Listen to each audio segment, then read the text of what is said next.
Brothers, tudo bem? Aqui é o Rafael Campos e hoje nós vamos continuar essa coletânea de episódios falando sobre a construção da sociedade. E hoje falaremos sobre política.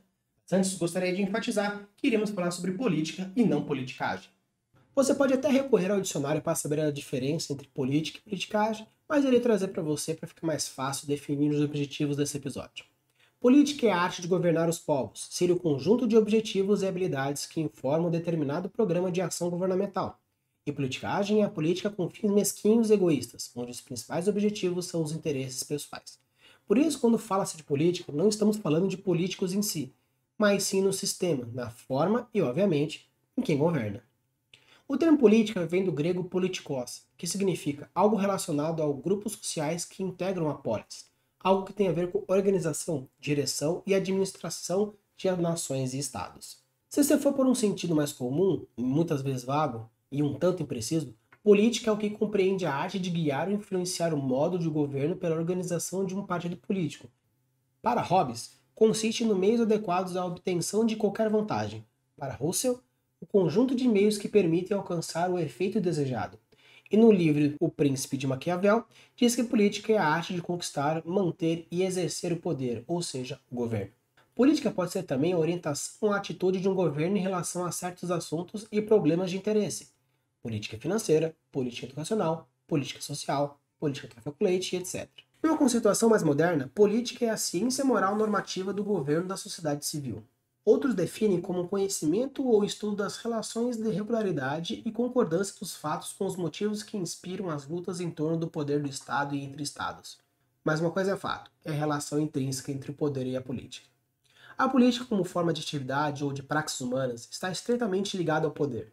O poder político é o poder do homem sobre o outro homem, descartando outros exercícios de poder, como por exemplo sobre a natureza, os animais e etc.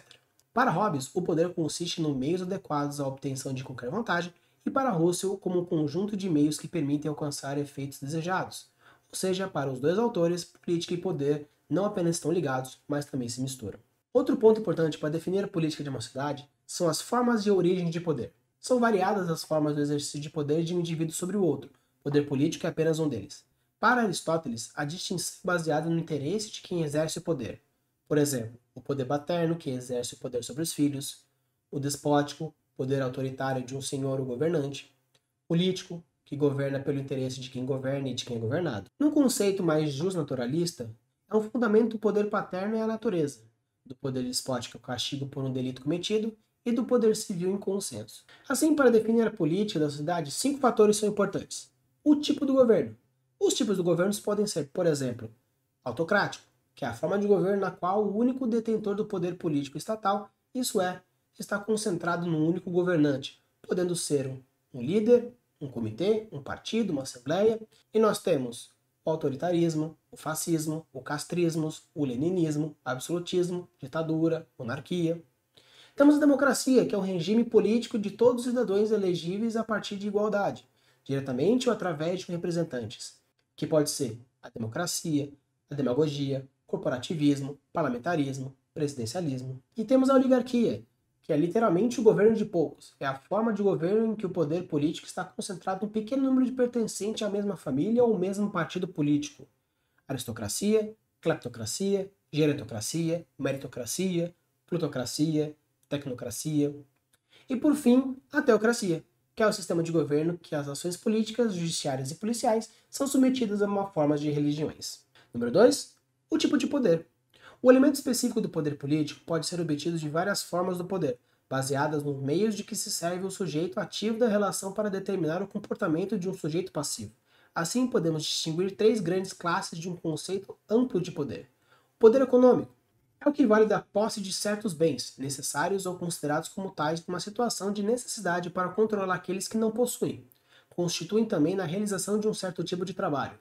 A posse dos meios de produção é a enorme fonte de poder para aqueles que têm em relação àqueles que não têm. O poder do chefe numa empresa contra os seus funcionários. Poder ideológico. O poder ideológico se baseia na influência que as ideias das pessoas investidas na autoridade exercem sobre a conduta dos demais. Esse tipo de condicionamento nasce na importância social daqueles que sabem, quer sejam sacerdotes, quer sejam intelectuais ou cientistas da sociedade evoluídas. É por eles, pelos valores que difundem e pelos conhecimentos que comunicam. O poder dos intelectuais e dos cientistas emerge na modernidade da mesma forma que os religiosos na antiguidade. O poder político. O poder político se baseia na posse dos instrumentos com os quais se exerce a força física. É o poder coator no sentido mais estrito da palavra. A possibilidade de recorrer à força distingue o poder político das outras formas de poder. Isso não significa que ele exerce pela sua força física, mas sim na possibilidade de usar o poder contra a força física do outro. Número 3. A linha do tempo governamental. Fazer uma pequena sucessão de governantes para ter uma ideia de como seria o passado, o presente e o futuro daquele governo. Número 4. O real governante. Esse ponto não é obrigatório, mas é algo interessante de colocar para dar possíveis reviravoltas. Por exemplo, existe um rei local, mas na verdade quem comanda é o líder de magos. Ou existe uma vila liderada por um prefeito, mas quem manda de verdade é uma gangue de ladrões. E número 5, momento político. Quais são as guerras e conflitos que moldam a história da região?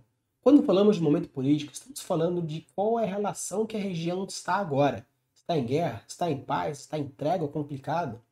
Acabou de se tornar independente? Está em processo de independência? Movimente a motivação da sociedade, transportando-a para uma realidade. E assim teremos criado uma cidade completa com toda a alma e vida que a sua região fantástica vai precisar. Em nosso próximo episódio falaremos sobre a economia da nossa cidade. Se você é novo aqui, não deixe de deixar o like, se inscrever, ativar o sininho de notificação e eu vou deixar aqui no card em cima a introdução do World Building e uma lista dos primeiros episódios que falam sobre a construção da sua cidade do passo a passo. Usem e abusem das suas criações e deixem seus mundos cada vez mais incríveis. Valeu!